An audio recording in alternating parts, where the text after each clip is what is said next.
This is Tuesday, May 13th. There are 71 days until San Diego Comic-Con 2025. Welcome to SDConCast, the official podcast of the San Diego Comic-Con unofficial blog. VANUHTEE, go. Oh my god, I love LiveJournal, and my LiveJournal loves me. Current mood is hyperactive, current music, prep news 73. I love the color scheme, it's pink and purple. Well, hello, everybody. Good evening. I am your host, James Riley, and joining me on the podcast, as always, Carrie Dixon. Hey, guys. Thanks so much for joining us. And joining us this week from the U-Blog, Erin Tapkin. Hi, everyone. And we have a special guest this evening whose previous roles include the VP of Venue Management and Entertainment Operations at Caesars Entertainment in Las Vegas, as well as leadership positions with the Dallas Cowboys at AT&T Stadium, the Philadelphia Eagles, the Portland Trail Blazers, and the Cerritos Center for the Performing Arts. It's the general manager for the San Diego Convention Center, Paul Turner. Hello, everyone. Hi, welcome. Yes, welcome. Thanks for joining us, Paul. Excited to be here. That's All a right, pretty so- exciting resume you've got there. Yes. Right? That's a lot of excitement.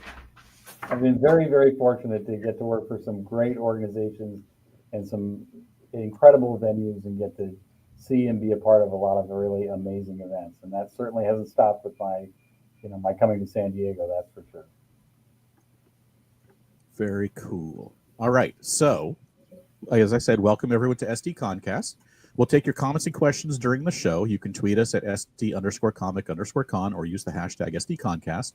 We'll also be keeping an eye on the YouTube live chat if you wish to comment there. But let's get talking to Paul and Carrie. Why don't you kick it off?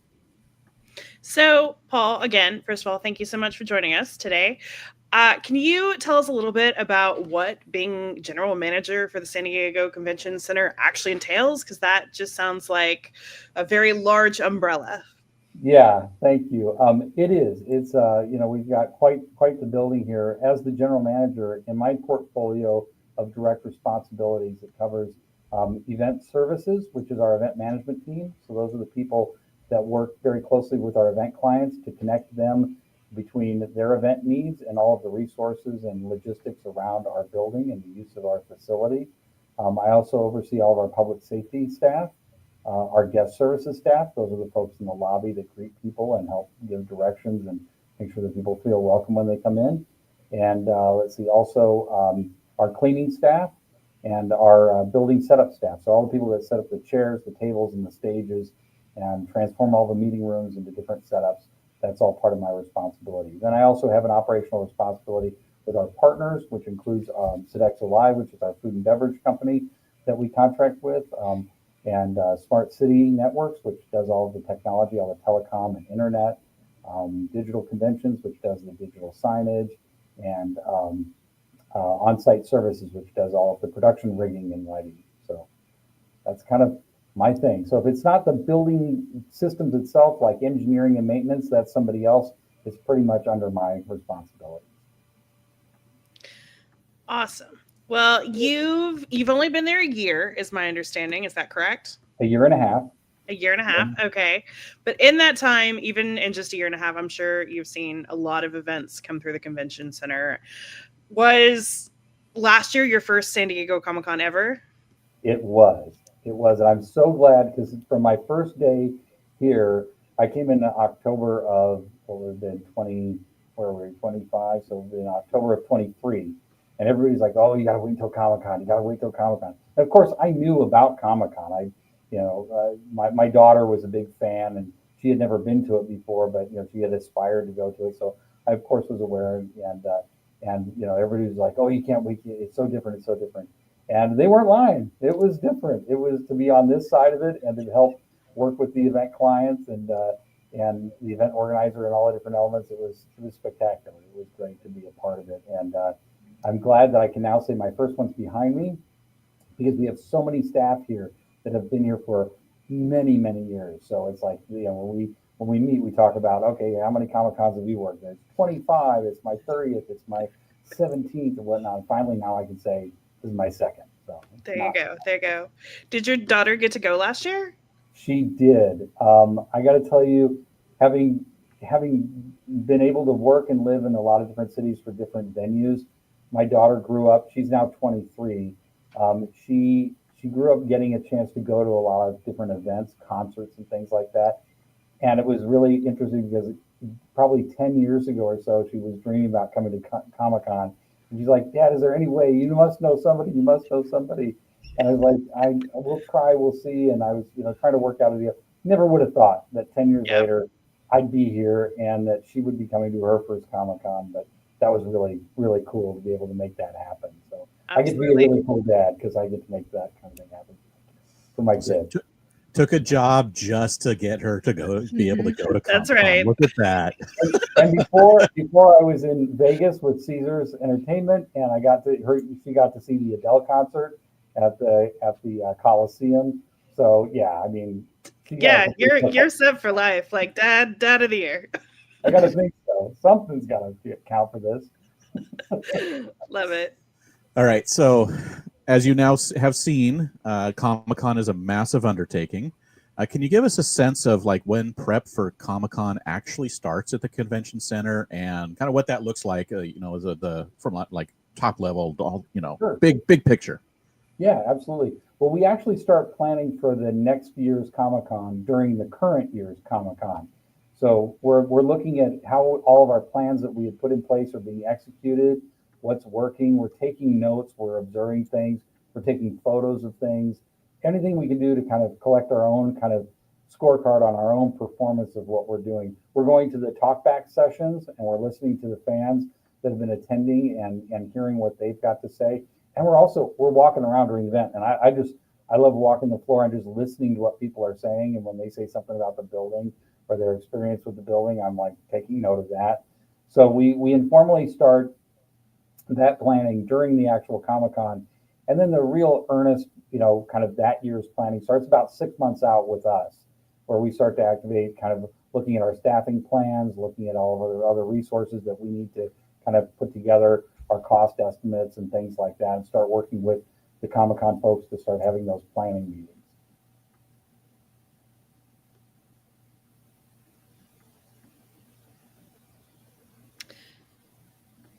So when a massive convention like Comic-Con is booked, how do responsibilities actually get divided between the organizers and the convention center? Sure. Like what? Yeah, so it's interesting. The Comic-Con organizers, they're responsible for the lion's share of things. They're the programming, all of the sessions, the panels, the different activities, sponsorships. Those are their elements as well. The registration, basically all of the different things that most of the attendees are going to interact with are the Comic-Con organizers' responsibility.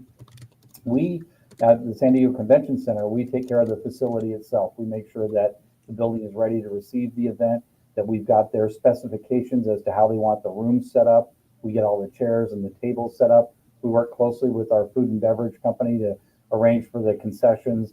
And it even goes down to us kind of planning the different flavors of the commemorative chocolate bars that we now sell. It'll become kind of an iconic element of that event. That's something that the building and our food and beverage partners at Exo Live come together to offer that as well.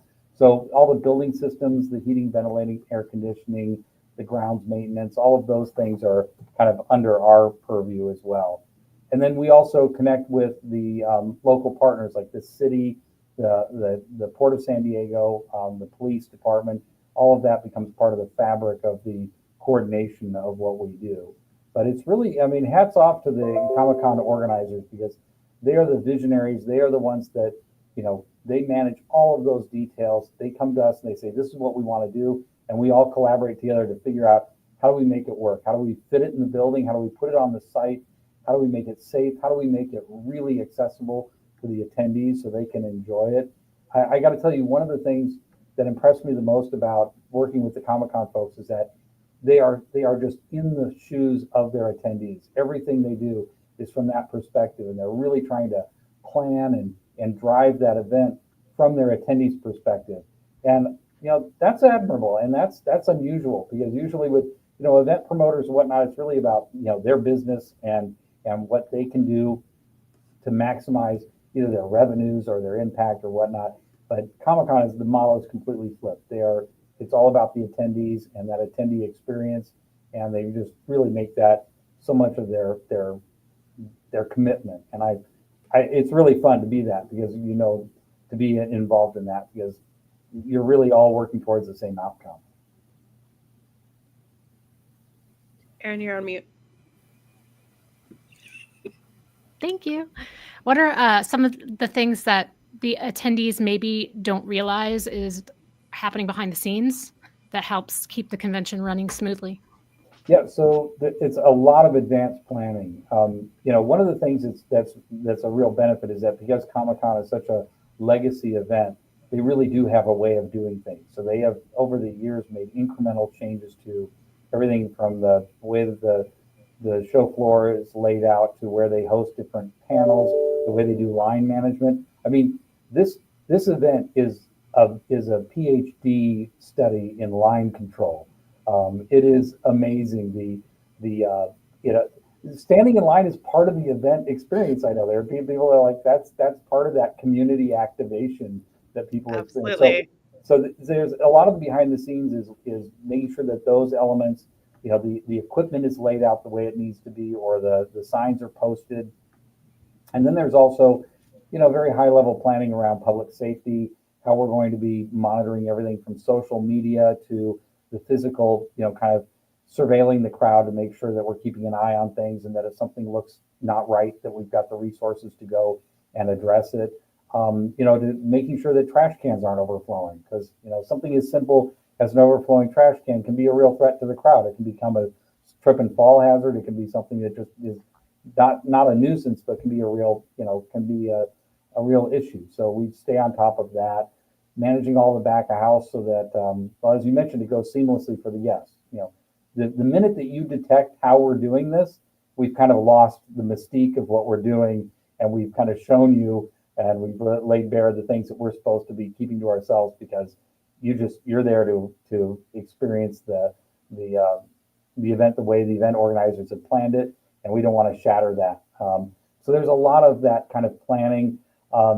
There's checking in of the staff and making sure the staff have everything they need, getting them out and deployed, making sure that they have the equipment they need to do their cleaning or their maintenance of the facility, and the overnight work. Once the building shuts down and everybody gets out of the way, it's time for us to reset for the next day, which is another thing that's really kind of challenging for these multi-day events, where as opposed to like a big concert, a major concert at a major venue, it's typically a one-off. You're going to get everything set up. You're going to open the doors. Everybody comes in, they do their thing, and they leave, and the place is a wreck, and you start tearing it down, and you get ready for whatever's coming next.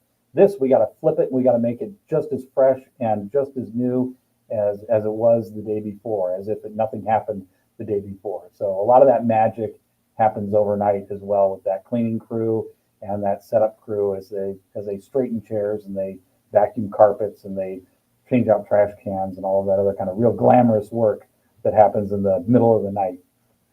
Well, I personally am super fascinated by the glamour that happens in the middle of the night, specifically the waste management. I know you said that this isn't quite your department, but can you give us a sense of the size of the operation of waste management? Sure. And sadly, garbage is part of my life. Oh, okay. So yeah, it is the recycling and the trash and trash removal and all of that is part of our cleaning staff, which is a unique operation to have a convention center that has its own in-house cleaning department. We're very proud of that, because we take great pride in the way that we're able to service our events and provide a great service to our clients as well. That's affordable and provides for really good jobs here at the convention center. We've got some of our cleaning staff that have been here since the building opened 35 years ago, and we're not talking about management staff. We're talking about people that every day roll out with a cart with a trash barrel and a broom and a mop, and they've been doing that for 30 plus years, and they just have a real sense of ownership and pride in the building. So from a scale of all these people coming onto our property, food and beverage, and all the other materials, I have a few numbers I can throw out here. Like, well, let's just talk about cardboard. So lots and lots of cardboard, because out on the floor, these are all little retail stores that are on the show floor. So what are they doing? They're selling things. So they're unboxing things and they're putting out merchandise. So there's lots and lots of empty boxes that need to get broken down.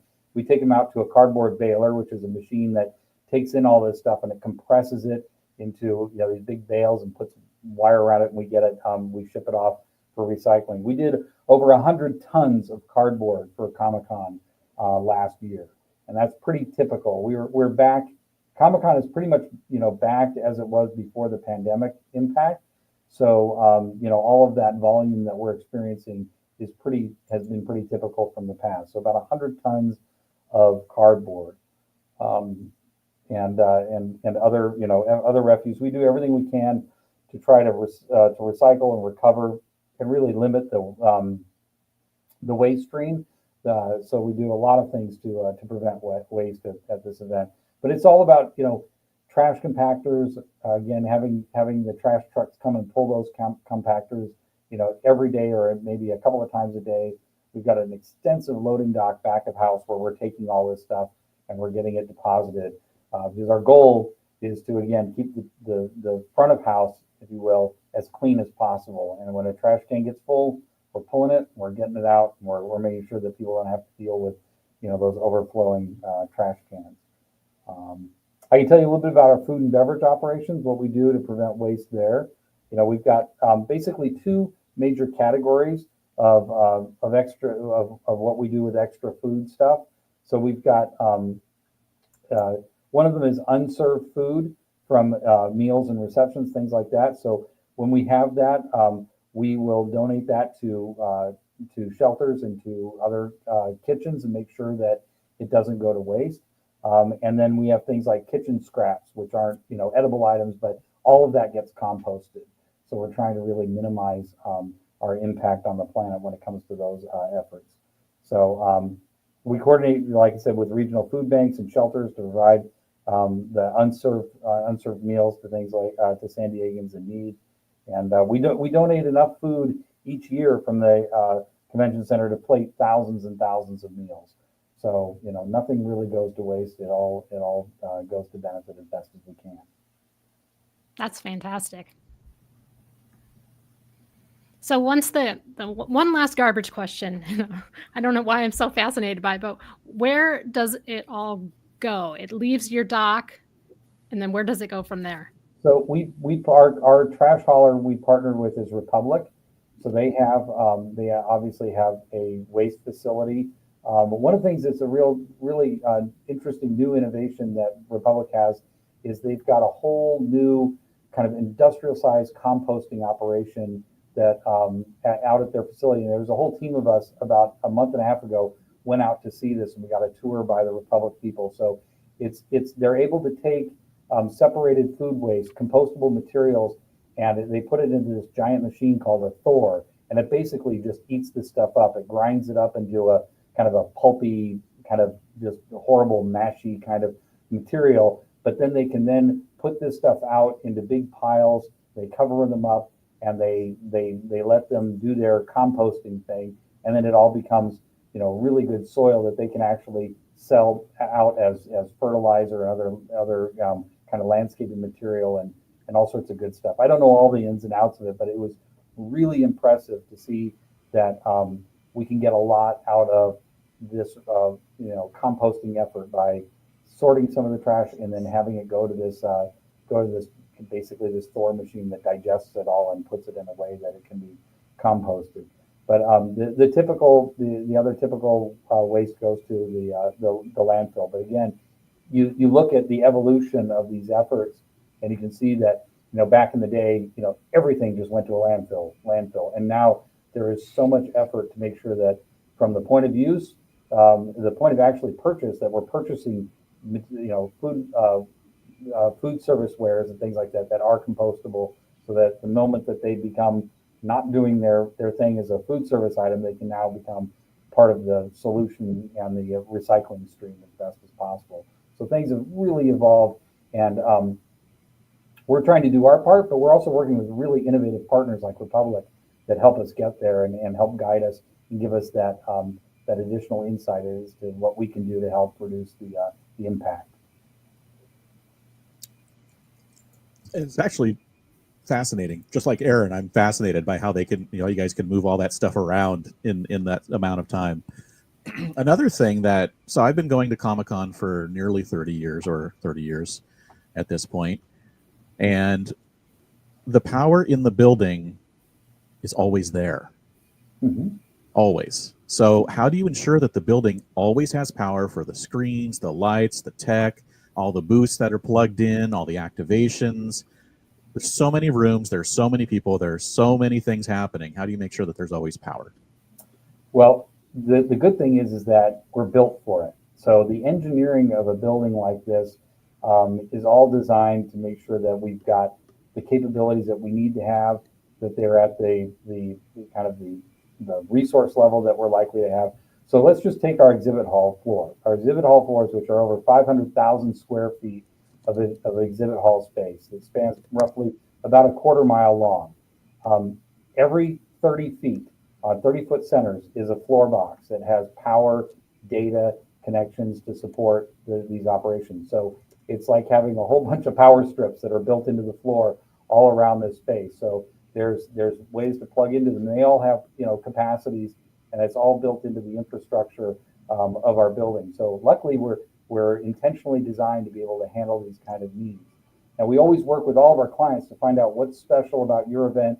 Where are you going to have like the concentration of your events, like sometimes like in Hall H with the big stage and the production and all that lighting and all of that lighting electrical load. We make sure that it's all tied back into the different distribution panels that we need to have, and we're all accounting for that. Another thing that's really good is that the evolution of just, you look at stage lighting, what stage lighting was 10, 15 years ago, these were big, heavy draw, incandescent lamps that took a lot of power, and now they're LEDs that take a lot less power, they're so much more energy efficient, and they don't throw off as much heat, which means that we don't have to spend so much in cooling the air in order to keep the temperature in the space comfortable for everybody.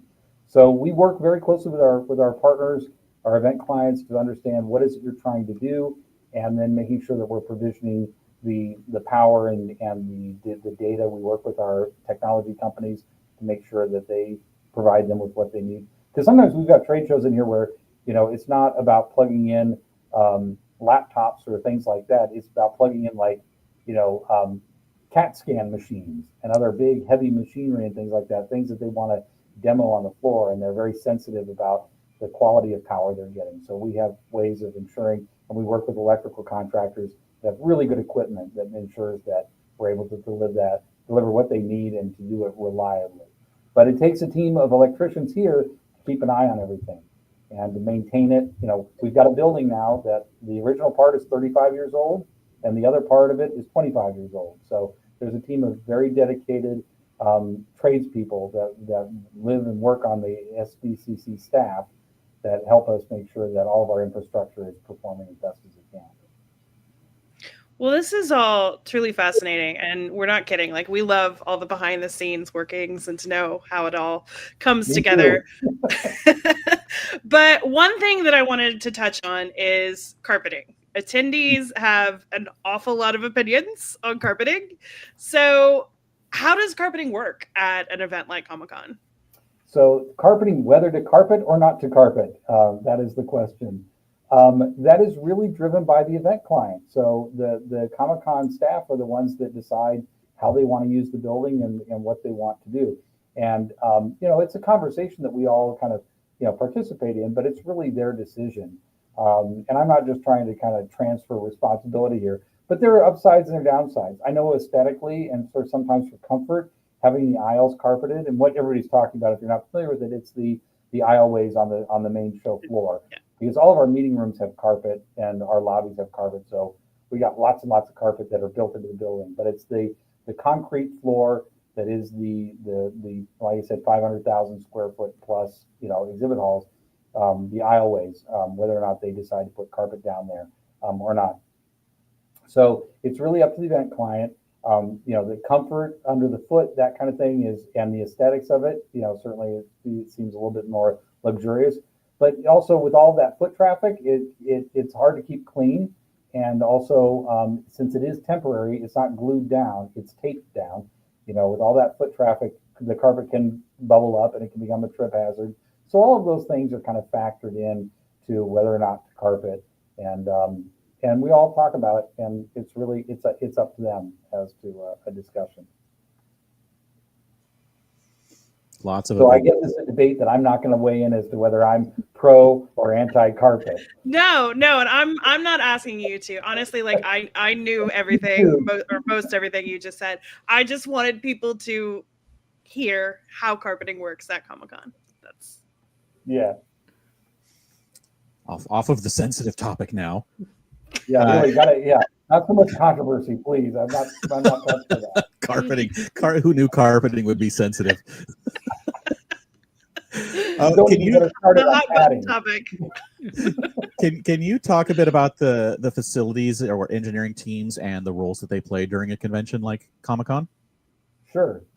So, you know, we have all sorts of different departments. We've got, first of all, painters. And my admiration for painters, because, you know, Comic-Con is a great event, but it really stresses our building because there are so many people in it, and they're here for, you know, 3-4 solid days. And so, and they're everywhere, which means they're in every space in our building. They're sitting on the floors, they're leaning on the walls, all of that. And when Comic-Con goes away, it's not like we can all go take a vacation in Hawaii. We have just a few days to recover to bring in another huge event on the tails of that. So, and that client is expecting to have a pristine building. So our painters go literally, as Comic-Con is starting to move out, they are going around and they are flagging areas that they need to repair, and they're getting ready to repaint the walls and make it look like, as soon as we can, like nothing ever happened here. So the painters are an unsung heroes for our team. Also, like I said, our electricians, our HVAC personnel. You know, I've lived in Texas and I've lived in Las Vegas, and San Diego is just, you know, phenomenal. But it does get warm here, and especially you put, you know, 150,000 people into a building, it's going to get warm. So having a team of HVAC experts who know this building, know the intricacies of a 35-year-old central plant, and they know how to, you know, if something springs a leak, they know how to fix it and keep it running so that nobody knows that we're dealing with challenges behind the house there to keep the spaces cool. So they know how to really show a lot of love to that equipment and keep it running. You know, we've got carpenters as well that are maintaining things. If anything breaks in the building, you know, we've got to make sure that we get a quick repair in place so that, you know, things like railings and stairways and all of that remain safe. Our partners with Otis, the elevator and escalator company, that help make sure that all of our vertical movement can still happen. They're on site. They're standing by. Everything from the escalators you ride to the massive freight elevators that we have back of house to make sure that all of those things keep moving. Because if one of those breaks down, you know, we can really have our operation compromised. We have got to move a lot of product and stuff around the building on the back side, and, you know, spaces that the public never sees. And it's those systems that really keep us in business. I don't mean to go off script here at all, but can you tell us how many people we're talking about? Like, how many people work here? Yeah. Work at the convention center? Yeah. In total, when you even think about, you know, you got to think about like our accounting people, the folks that get everybody paid and that sort out all those bills. It's about 300 people that are employed here, full-time and part-time total. And we augment that a little bit more for the Comic-Con event. We'll bring in some temporary staff as well. But it's about 300 personnel total. And does that include? That doesn't account for all of the other partners and all the other staffing that Comic-Con brings in. I mean, we're talking about, that's just like convention center core staff that do those core functions. I don't even know what the head count is for all of it, because I just marvel at Comic-Con. They bring in the line control people. They've got all these people that have been doing these jobs for decades that are volunteers. You know, and I'm like, that just blows my mind about how much people love this event, and it is so much a community that is bringing this thing to life. And for those of us, the 300 plus of us that work here at the convention center, we really do feel a point of pride and honor and ownership that we get to be the people that help, kind of take care of the stage that it's all going to be put on. And like I said, we've got those cleaning staff that have been here for 30 plus years that they clean the same restroom shift after shift, or they vacuum the same rooms shift after shift, and they do it out of love and service and devotion to seeing this place be successful, because they know it's an economic engine for the San Diego City and the region. And so we know that our job is more than just making sure the HVAC is running. There's more than just making sure there's a clean restroom, or more than that, just greeting people when they come in the door, that it all comes together to have that big impact. I think it says a lot about how you treat your employees, that you have people that have been there that long doing those jobs. So I think that sounds like you guys must value your workers very much. Well, I've been here a year and a half, and one of the things that impressed me the most when I was contemplating, coming to work here, were the people, and the fact that in talking with Rip Ripito, our president and CEO, and the other executives on the team, just seeing how our people really do come first, because they know that that's how we make this work. And so it's really honoring those workers, trying to give them a really high quality work experience and place to work, where we inspire that kind of pride and ownership, and we give them, good support, good supervision, and we try to, and give them, good wages. I mean, we've got, I think it's 7 different unions in this building. So our staff are unionized, and that's a great thing that they have that kind of representation as well. And so it really does feel a bit. It sounds kind of I don't know. I want to say corny to say it's like a family, but there are people we actually have families that work here. We've got people that have their brothers, their sisters, their mom, their dads that have generations of people that have worked here, and there's a reason for it, because they get to do something that's more than just taking care of a building. Like I said, it's the impact to our event clients, and it's the impact to the community. I know I'm going on a little bit of a rant here, but one of the things that's different from my experience in stadiums and arenas is that when you're hosting a concert, well, first of all, those buildings, they exist, and their economy, their business is pretty much isolated to that building itself. But the convention center is the hub of an economic engine for the region, where we connect with the San Diego Tourism Authority, with our event clients, with the hotels, with the restaurants, with the gas lamp district, with all of the other attractions and things that make San Diego such a great destination. And so we are a partner in all of that. Whereas stadiums and arenas, they're pretty much just, that's where you go to do that thing. And if you happen to stay at a hotel or you happen to rent a car, wonderful, that's great. But it's not really part of the business mission of that building or that entity. Whereas we're very different. And not only that, but to host an event, whereas a concert is Taylor Swift's going to come in there, she's going to play her show, or she'll play a couple nights, and then she's on to the next thing.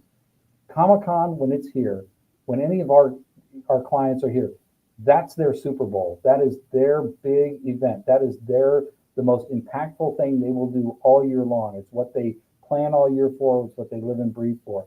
And as a venue operator, that's a huge responsibility, but it's a huge honor, because you get to be a part of that success, and you get to see their attendees come in and not just experience the panels or the sessions where they learn about the trade craft and all of that, but they get to experience the community, and they get to experience all the things that we have to offer. And I know I'm sounding like a commercial for San Diego, but it really is. I mean, we just have this like perfect combination of things here, and the civic investment that's been made to build out the gas lamp and to put these great hotels and all these other amenities right close to the convention center is just the best investment you can make. I mean, the return on the dollars that are spent to maintain and operate this building return, tenfold, 20-fold.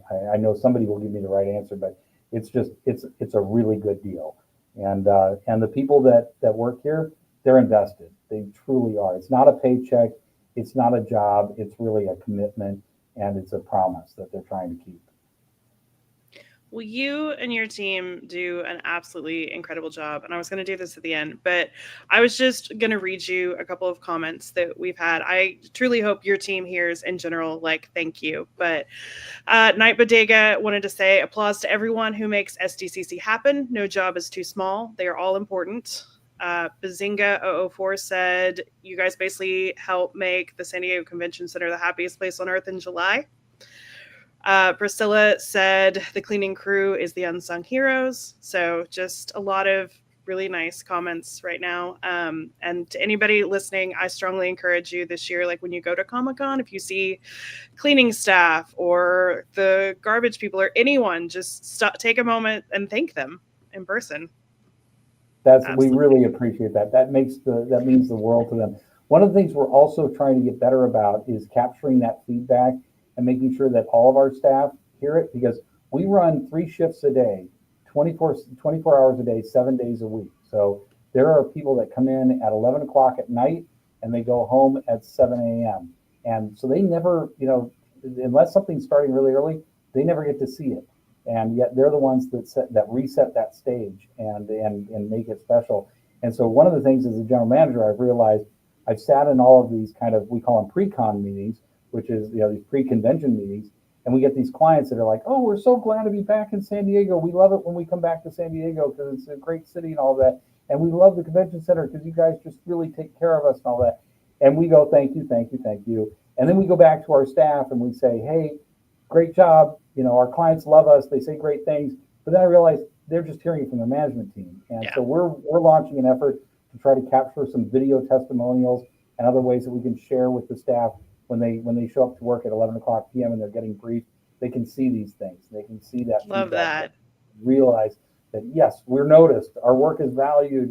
It's not just our management team giving us, these attaboys and these, accolades, but it's our people really do notice. So, Carrie, when you said stop and say something to them, you just have no idea that just makes their day. That becomes the story they go home and they tell their families about somebody. Somebody dressed as Darth Vader told me that they really loved what we were doing, or, whatever. It's just really cool. Absolutely. Well, on that note, I want to know, so again, you guys put in so much insane work and effort. Just how do you keep the morale up for that for 5+ days, really? It's a grind, but everybody sees it coming. So we know, and we really get excited around it. I mean, the staff really look forward to it. So it's not a burden. It's certainly the time of the year where we say nobody's taking vacation. So buckle up. It's time to go. So they know that we're in for it. But what helps everybody really understand is that we've got a great event client, and that means the world because they have their act together. They know what they're doing. We've got a history with each other, and that just goes so far. When things get really tough is when you've got a client that isn't as best prepared or doesn't have as many resources as they really need to do what they're trying to do. They get very ambitious, but they don't have enough tools to pull it off, and so that burden gets shifted. Here, there's a way of doing it, but I also say that they're introspective enough to say, we're not just going to assume that it's rinse and repeat, that we got this, we know what to do. They're very, very mindful of what worked, what didn't work, what changes do our attendees expect, and how do we kind of really think about, is this going to work, and how are we going to make it work, and really communicating well with the venue so we don't have those surprises. And again, it goes back to that ethic about being attendee focused, that they're not distracted with, are we going to make a lot of money, or are we going to do this great thing? They're really it's about returning that value to the people who are showing up and making good on this is what they want to experience. And again, I love that. I just really love that. And the San Diego Convention Center is a nonprofit public benefit corporation. So we're in this for the service aspect of it. Any profit we make gets reinvested right back into our operation. So we're not, as opposed to a private management company that has some sort of corporate monster they have to feed, or some other responsibility to deliver profits to somebody. We're all about reinvesting in our people, reinvesting in our building so that we can stay relevant. We can be, that great place that, people want to keep coming back to. One of the things that I also like to say is that the sun is shining. San Diego is a beautiful place to be, but when you're sitting in a conference room, you don't get to see the sun. So it's that much more reason why we've got to compel them to give them a great space to experience this and work closely with our clients to make this a great environment for their attendees, because they can go out on the terrace and they can enjoy the bay and they can enjoy the sun and all of that, but they're also going to be inside the building. And so that's when it really counts to see the real value of the venue and all the effort that the event client, all their partners, all of our partners, and all of our team put into pulling this thing off.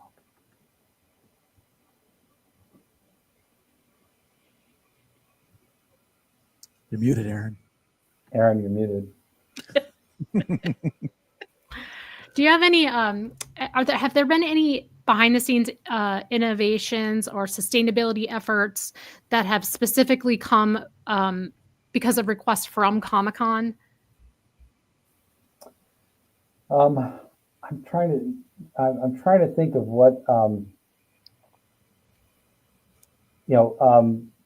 well, so like one of the things this year, Comic-Con, they specifically requested a map that communicates all of our water refill station locations.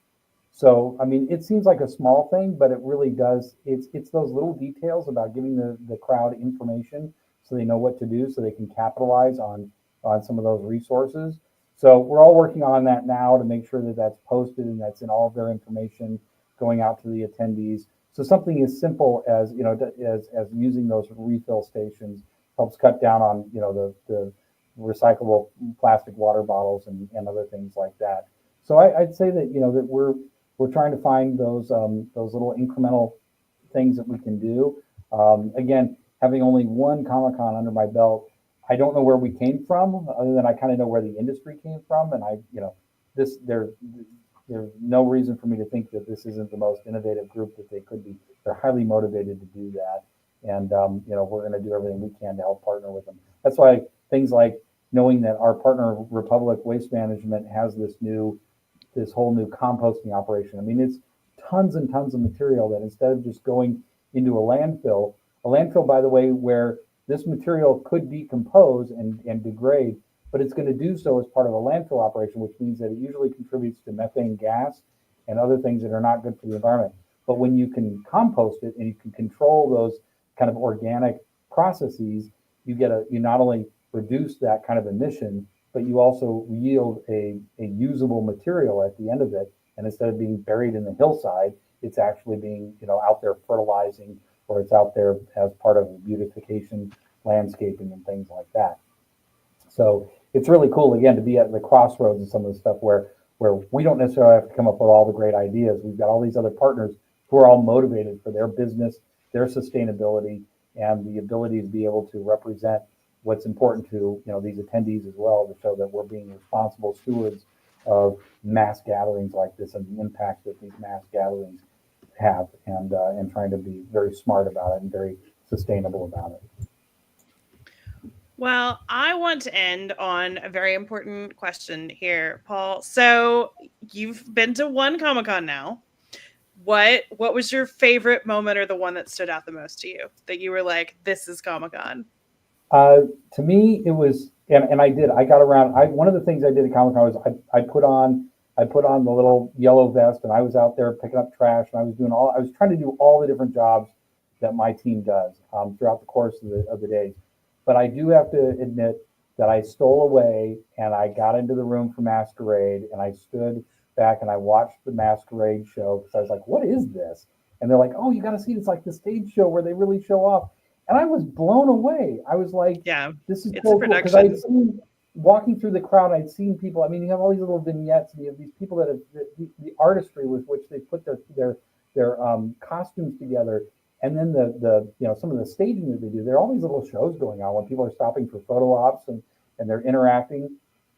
But you go to Masquerade and you see this stuff on stage. You see the people that are there to kind of show off their costumes and their all of their stuff. And then you get the really highly produced elements to it that are just so exciting. But it's not just the on-stage thing. It's the crowd reaction. It's the kind of the support and the admiration and the inspiration and the all of that's feeding from the crowd. Because, you know, when you go to a concert and you have, you know, Beyonce on stage, or you've got, you know, Taylor Swift, that's the artist. But the people in the crowd, those people that are on the stage, they are them. And that's just such a cool dynamic from a live entertainment standpoint. And that really, you know, that really kind of made an impact on me, where I was like, this is really cool that all these people get to come together and activate this part of their lifestyle and this part of their being. And you know, the creativity is just off the charts. And I wish I could do some of that stuff, but I vicariously love to be a consumer of it. So the masquerade thing was really cool. I was really glad I went in and got to see that. Absolutely. Well, I hope you get to experience some more of Comic-Con this year that you love. And truly, like, thank you and your team from us, like from the attendees. We'll make sure that we do the same this year. You guys do an amazing job. And thank you, Paul, for joining us today. Oh, thank you. This has been great. Thank you for the opportunity for us to be able to give some visibility to all of this. We really love the event. We love all the people that come to it. Like I said, it's an honor and a privilege to be able to do this. And, you know, if there's anything we can do to make it better, that's what we're all about. So thank you for the opportunity. Thank you, Paul. Hope we see Thanks, you in Paul. July. Yeah. No, you will. Yeah. You will. Good. All right. Thank you. Thank you. Bye. All right. Well, we are going to. I have like a million more questions for him though. Like I just want to know everything. That was good. I was like tearing up like during some of that. It was good. Do you think that the people that work there are able to accept things like gifts? Like if we did a special ublog button just for the people that work at the convention center, and when we saw somebody, do you think they'd be able to? I can see Paul. Yeah. Paul, nod your head if you want to come back on and answer this question. All right. Do you want to unmute, Paul? Yeah. I think you know, things like that would be really well, you know, received. I mean, certainly we love to do things for everybody, but you know, we tell our staff, you know, they're not supposed to accept gratuities, but if you gave them a special button or something like that. We're a little bit known for our buttons. We do. And we also have medals that we give out that say Comic-Con champion. So I think a couple of these we might make absolutely certain to go to some of your team this year. Yeah, I think so. I think that this is the year that we should shine the spotlight on the convention center employees. That'd be awesome and extremely well received. Thank you. Perfect. All right. Thanks, Paul. Thank you. Good night. All right. Well, we are going to stay on and talk about the news now. There's a little bit of news. Yes, there is. Okay, so up first, Dr. Link on Twitter put together a really helpful list of restaurants as well as useful locations. So like where the banks are, where Amazon lockers are, where ATMs are. It's a really useful spreadsheet, so you should definitely go check out that guide. Don't look at the food part if you're like already hungry though, because it's just going to make it worse. Yes, for sure. Too many good restaurants in that area. And then I did want to mention, so every year we put together a list of all the movies that we think might or might not be at Comic-Con, and we kind of like break down like, well, here's why we think this might be there, here's why we think this won't.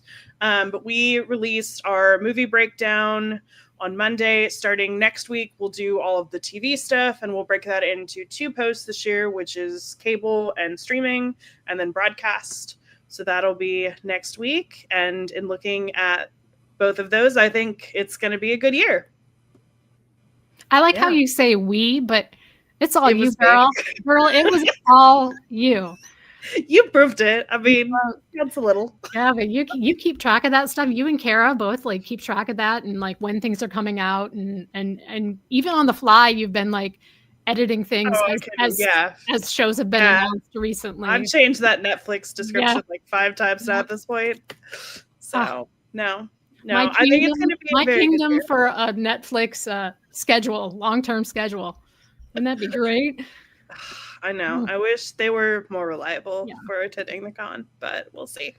And then I did want to mention we've had a lot of questions. Yes, we are for sure bringing the friendship bracelets back. I posted the tutorial again this year for if you don't know how to make them.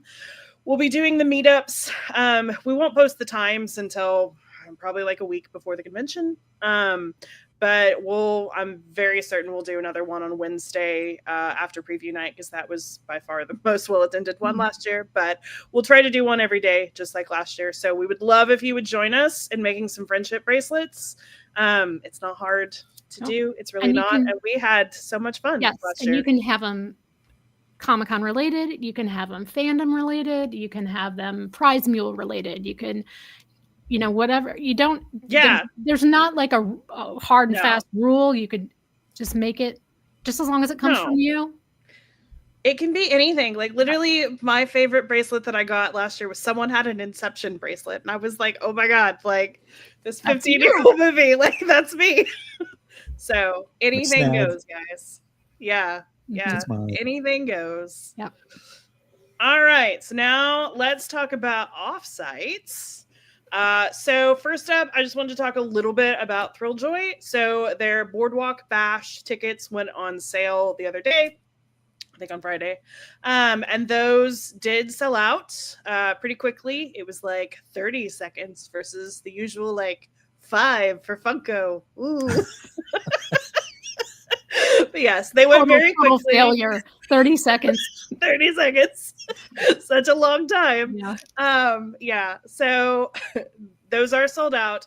It will be at the Intercontinental, and we're pretty sure that it'll be at Lane Park Field, which is like just behind the hotel, which is outside. So if you are attending that, make sure that you dress and plan accordingly to be outside. Well, we have another fun event. This is the Star of India overnight. It's a family overnight experience on the Star of India ship. It's if you've probably seen, you might think you don't know the Star of India, but if you've been down there, you've definitely seen it. It's like this giant 1863, looks like a super cool pirate ship. But families are going to be welcomed as crew for the day from 2 p.m. until 9 a.m. the following day. So you'll be sleeping on the bed, sleeping on the boat, having a meal on the boat, and working a little bit. Hopefully fun working. But it will be 19th century sleeping accommodations, it says. I don't know about that. Yeah. Yes. And it is considered like a family thing. So what they're asking for is all participating adults must be accompanied by a youth. So you can't just have like two grown-ups going by themselves. They want families. Tickets are on sale now. They are $105 per participant. And you can book them online. Yep. Pretty cool. And you get dinner and breakfast, and I'm positive it's not going to be like hardtack and like salted cod. I promise you. All right. We also have another offsite, the Mosh Eisley? Mosh Eisley? It's Mosh. Mosh Eisley. Like a mosh pit. 2025. Yep. Just saying it like Mos. Like most Star Wars. Yeah, like most. All right, Eisley. Mosh Eisley, the best emo and punk party in the galaxy, is happening on July 25th this year, and it opens at 9 p.m. at the Music Box San Diego. Doors open at 8, and you can get a variety of ticket packages from $42 for the General Grievous package, which is entry into the party, all the way up to the High Ground, the $800 package that includes general admission tickets, early admission, exclusive colorway shirt, exclusive colorway poster, a laminate, and a 6-person pod with bartender service. The chosen $125 includes the early admission, the colorway shirt, and the poster and the laminate. And the General Kenobi includes the shirt, an exclusive shirt. There's also the option to just get a bunch of the merchandise for $80. If you just want to get the regular ticket, but you like the shirt and things like that, you can grab those for $80. And let's see, tickets launched just a few days ago, last week on the 8th. And so if there are tickets available, you can go grab those for what looks to be like a fun party. Yeah, and this is, I think, the third year they've done Intercomic-Con, I think. And I know the people who go always say that it's fun. I like their designs for their merch. Yeah, It's good stuff. agreed. there. They've got nice design. Classy looking stuff. All right. And that's about it. Yeah. That's it for offsites so far. It's early far. yet, still, folks. It's early yet. There'll be more. Well, I will say, so since we did an update on tariffs last week, let's do another one. Okay. There was some good news this week, which is that it looks like they have significantly lowered the tariffs. Now, to be here fair, for at least the next 90 days. Right. Which, to be fair, a 30% tariff is still ridiculous. it is. It is. Still ridiculous. But it's better than 145%. It is. I said he lowered it significantly. Yeah, don't make us try to think that 30% is good. 30% is still bad, but it is It's a bit significantly better than it was. Yes. So that is the point here, is that all around that is good news for vendors of Comic-Con.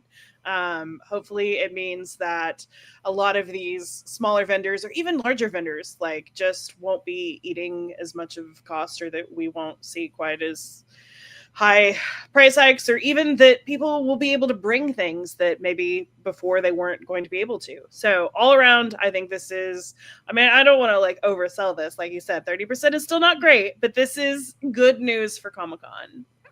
Better news for sure. Better news for Comic-Con, yes. Yeah. We've got a couple exclusives that got announced this week, I believe. The first one I got pretty excited about when I saw. This was actually announced via the John Carpenter's official Instagram. But this is from our friends at Coda, which is the joint gallery. Former folks from Mondo, Spoke Art owners. That's what they become, Coda. And this is a exclusive version of John Carpenter's Lost Themes 10th anniversary expanded edition on vinyl. Coda is doing 3 different versions. The exclusive San Diego Comic-Con version is this Crimson Mist one that you see on the right-hand side. And that's with the Crimson Mist 12-inch and a 7-inch Beware red translucent vinyl. So that's fun. I'm excited about that. It's the whole thing's got artwork by artist Greg Ruth, who's fantastic. So that'll be great. Yeah. And I'm sure it's just like one of many, many things that they'll have there. They always have great prints and records. And then we have Karen Hellion is returning. The first exclusive she has is a summer exclusive, which will be at Comic-Con. It's the Fight the Empire sticker. It's going to be $6. It'll be available at all the cons she's attending throughout the year, including Comic-Con. And this one is with B2MO from Andor, Fight the Empire. And she's going to have a lot more stuff coming, like she always does, with like enamel pins and other things. So we're looking forward to what else Karen is bringing this year. That's so appropriate. Not just for Star Wars fans. It's just appropriate. Yes. And real quick, I wanted to mention Priscilla Wilson, which thank you for watching, Priscilla. She's in the live chat, and about tariffs, she said, thank goodness I had one SDCC order get hit with the 145% tariff, but hopefully the rest of my orders will just be 30%. The next worry is the shipping bottleneck and shipments arriving late. And yeah, absolutely. Like that is unfortunately still a concern. But again, hopefully all around this is better news. Yes. I can't wait to start seeing Priscilla's stuff too. I know. It's always a highlight. So is that it for exclusives? Yes. I think that's it. I think so. It's been quiet on that front, but the last couple of years, you and I had this conversation, Aaron. The last couple of years, May has definitely been slower. But I mean, come June and July, it's just Mhm. the floodgates will open. Mhm. So don't fear. It's always this way. Yes. There will be plenty of Comic-Con news before you even know what to do with yourself. May's a weird month in general. You know, there's Free Comic Book Day, and then we have Mother's Day, and then there's tons of graduations, and then people are getting married, and there's a lot of stuff that people have to like take care of, and then once June hits, they can really start focusing on stuff. Absolutely. Well, in the meantime, as always, you can find all of our other little news tidbits in Under the Tents. One thing that we should mention is if you or someone you know does not yet have badges to Comic-Con, there is a giveaway right now from Danny Mason and Tara Strong's Voicelings for 4-day badges, as well as several other goodies, like a 1-hour private online animation lesson with Danny Bowman. So they did not actually say like when the deadline to submit was, but winners will be announced on May 18th. So it is some point before May 18th. Is that one winner's going to get 4 badges? Mm-hmm. They said a family of 4 gets 4-day badges. So yeah. So if you don't have a family, you're gonna get one. You're gonna get adopted real quick. That's right. All your friends will want to go. Love it.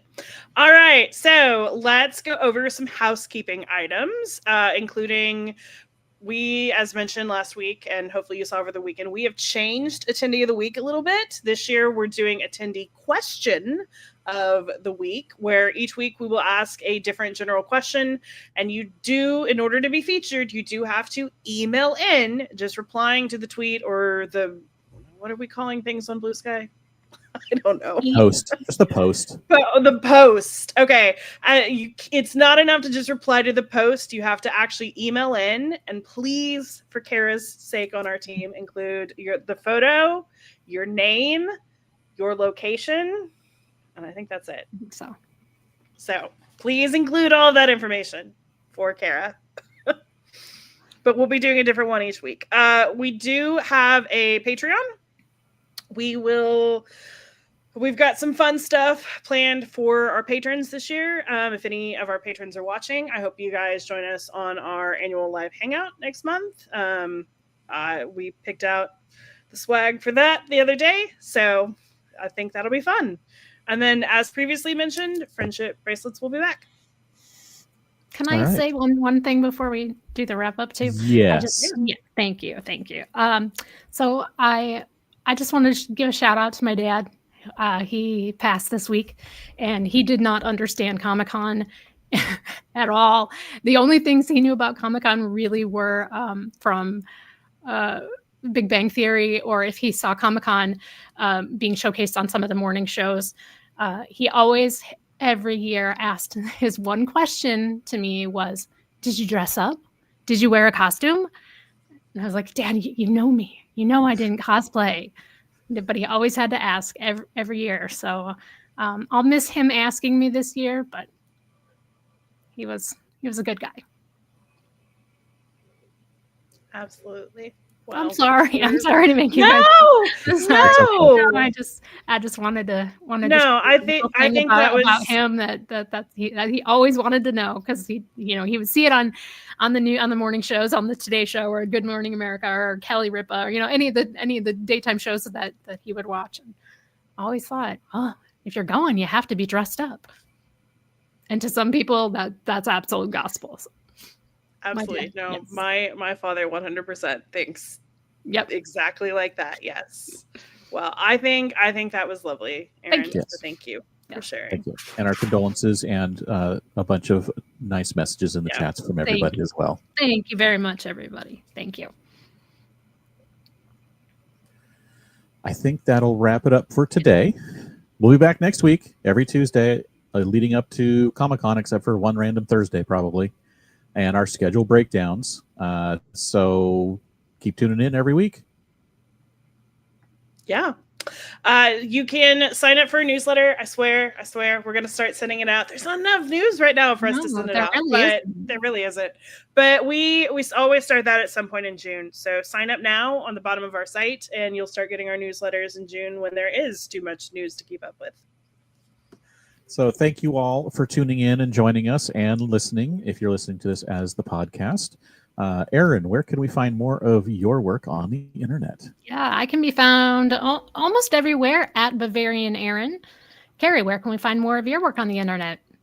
You can find me on Twitter and Instagram at Carrie Dixon. James, where can we find more of your work on the internet? I am everywhere online at Dan Regal, except for Twitch and YouTube. I am the Dan Regal, and I am on the Overexerted, a Disney Lorcana podcast, if you want to tune into all my adventures in trading card games. Thank you to Beth, our producer, for editing the show and creating the slides and all the little things that gets this into your ears. We are on iTunes if you'd like to subscribe. The links are up on the blog, or you can also search SDConCast. If you like what you've heard so far, please give us a review. We're also on Stitcher Radio. We're also on Spotify, and the links will be in the show notes. If you want to get a hold of us, you can send us an email at info@sdccblog.com. Find us on Facebook at facebook.com/SDConblog, or tweet us at SD_comic_con. Thank you all again for listening, and everybody, go shawarma. That was like the most longest drawn out shawarma we've ever done. I'm gonna do a super duper duper long one sometime. Yeah, you're gonna have to beat that record. All right. Good night, everyone. All right, that one's done. Okay. Put stop there because I let this thing run